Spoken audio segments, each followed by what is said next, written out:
Hi, everybody. Well, Shadow is going through she's on Facebook. I'm not on Facebook because, well, I'm just not on Facebook. Anyway, she was on her Facebook and they had this thing on Dog Book, which I don't know what is Dog Book? Dog book? Yeah. It's Facebook for dogs. Callie has a profile. Dune had a profile. Yeah. Strider had a profile. All of the cats have a profile too. They have cat book. Oh. So they all have their own page and they all have little doggy friends. Callie is friends with Thunder up in Ontario. Oh. Little Thunder Duma. Oh yeah. That cute little Thunder. guy.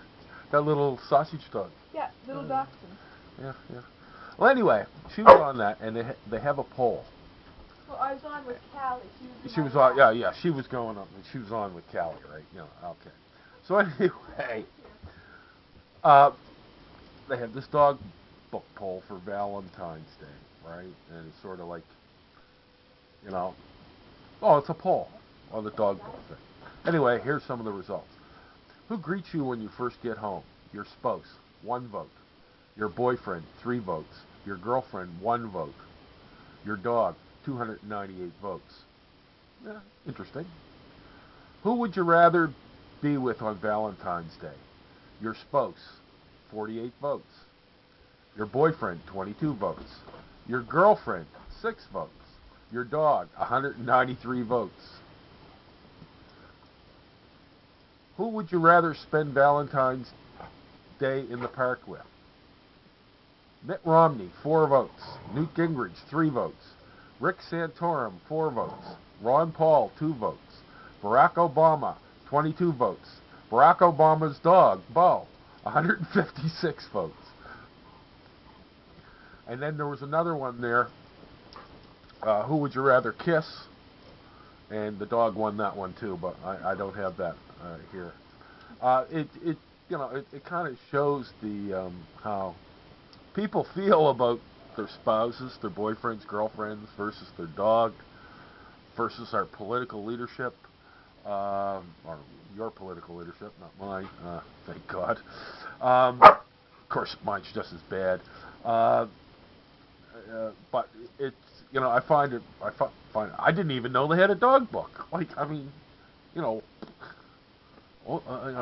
told you a couple years ago when I was making the boys their profile. And you know what I heard?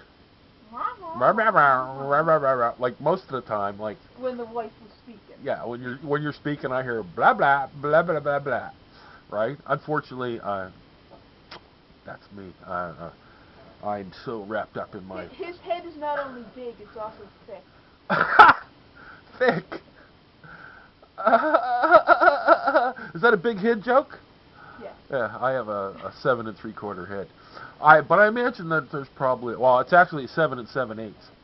I'll tell you a story. When I was in, when my parents put me through the cadet program when I was a kid, and so I go into cadets, and we're getting issued with our uniforms, and it comes down to the hats, right? They never had a hat in the whole QM that it fit my head. They had to bring one in from the main quartermaster stores at CFB HMCS Stadacona to get a hat big enough to fit me, and I was only 14 years old, and they couldn't get a hat to fit me.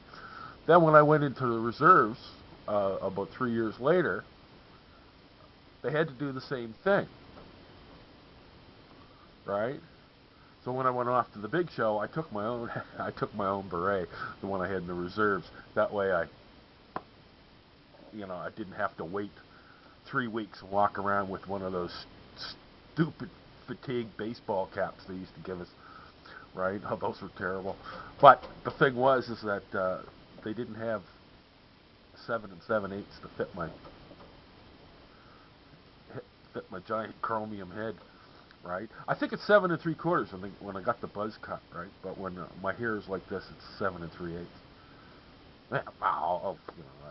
But anyway, dog book. Check it out. It's pretty funny stuff, right? And if you have a dog and you're on Facebook, you may as well be on dog book. Have one for your dog, right?